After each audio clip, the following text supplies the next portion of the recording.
Hello and welcome back to Emma Russell's studio.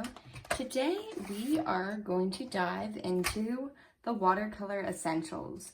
So ultimately, this is my kind of creative watercolor guide, if you will, of what you need to paint with watercolor. It's very simple. There's a few things. Some are a higher investment point than others, and really though, they end up lasting you the majority of these materials for years to come. So there's about 4 things you're going to need, maybe 5 if you want to get really specific. But the first one is this right here, a very fun mug. So you need water, obviously, to paint with watercolor, and it just elevates the entire experience if you have one of your favorite mugs. My aunt got me this, and it has a little E for Emma, so I use this all the time. As you can see, there's dried watercolor inside it, and it's just a little piece of joy in my art studio. Next thing you need is brushes, and the reason why you need them is because the paint can't get on the paper without them. Now, you don't need a lot, and some of these you don't actually use. I am going to start with the ones you do need, which is these 3. And they're my first ever Princeton Heritage brushes that I have ever bought. These get me through any floral watercolor painting that I create, and I love them so much. So there is a size 10 round brush. This is great for big petals, like roses, peonies, always using this one.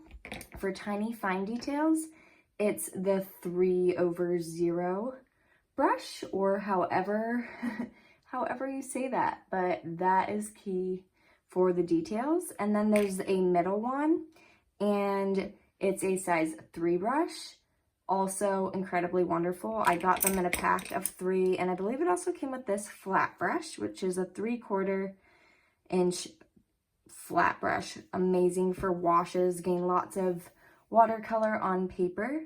And they all came together in a pack on Amazon, and if you want them, I will have them in the notes below this video. Last but not least, this is my most recent purchase. I purchased it last year. It is the Blooms brush, which Jenna Rainey, a watercolor artist, she came out with this. She created it with Princeton Heritage, which is incredible. And this is really great for peonies and those like wider flowers. I've learned a lot of techniques with this, and I love it. It is very tall. You can get a shorter one as well. But yeah, these are mine, and I keep them in another mug, which is my fun little Disney mug. All right, third thing you need is your paper. Very important. I love Strathmore brand watercolor paper. I think it is very, very fun. It's very affordable. This probably is like 13, 15 bucks. This has 12 sheets of paper. And the wonderful thing is that it's large. This is 11 by 17. I love to cut it and sometimes cut it in half just because I like to cut my own size of paper. There are multiple sizes, many different sizes. But you're gonna wanna make sure that you have like a watercolor paper or something that is cold pressed. This is a good one to start, but Arches is really my top favorite one. I just am out right now.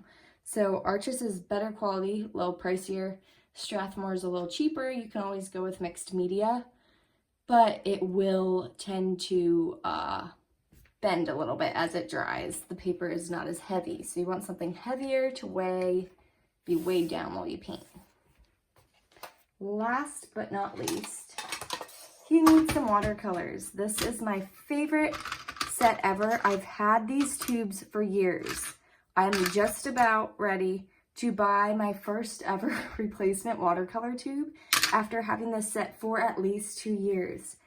I really mean it when I say they last forever. I like to buy the tubes because you can fill your pan the way you want to. You can put however much paint, let it dry. That's how I love to work with watercolor. Occasionally, I will apply paint straight from the tube onto paper and mix it that way if I want more of an opacity. But for the most part, I mix it in this pan, and I got this off Amazon as well. It will be linked below. All of these colors came with this pan and has little spaces here on the inside to put your tubes. And the watercolors all came with this except for a few. And the ones that I purchased separately are the Mars Black and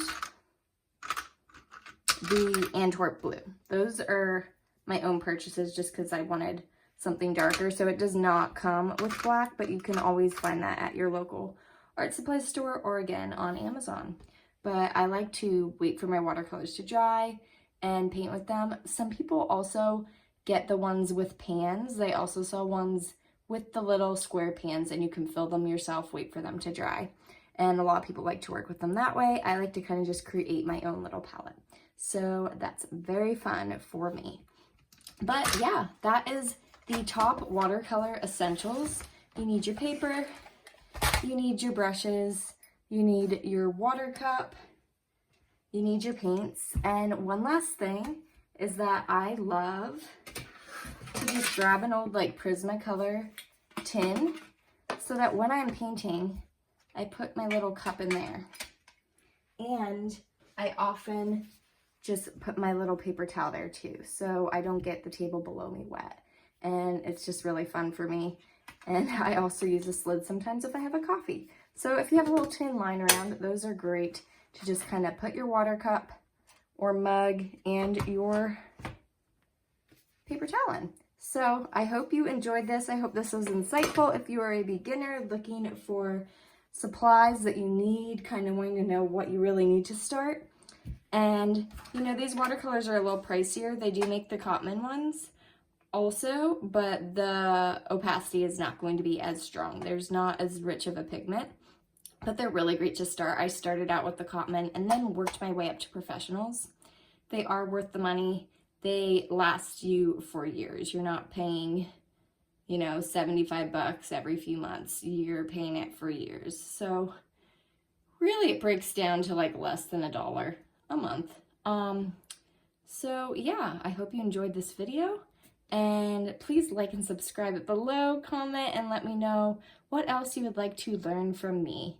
And as always, I hope that you have a great day. I'll see you next time. Bye.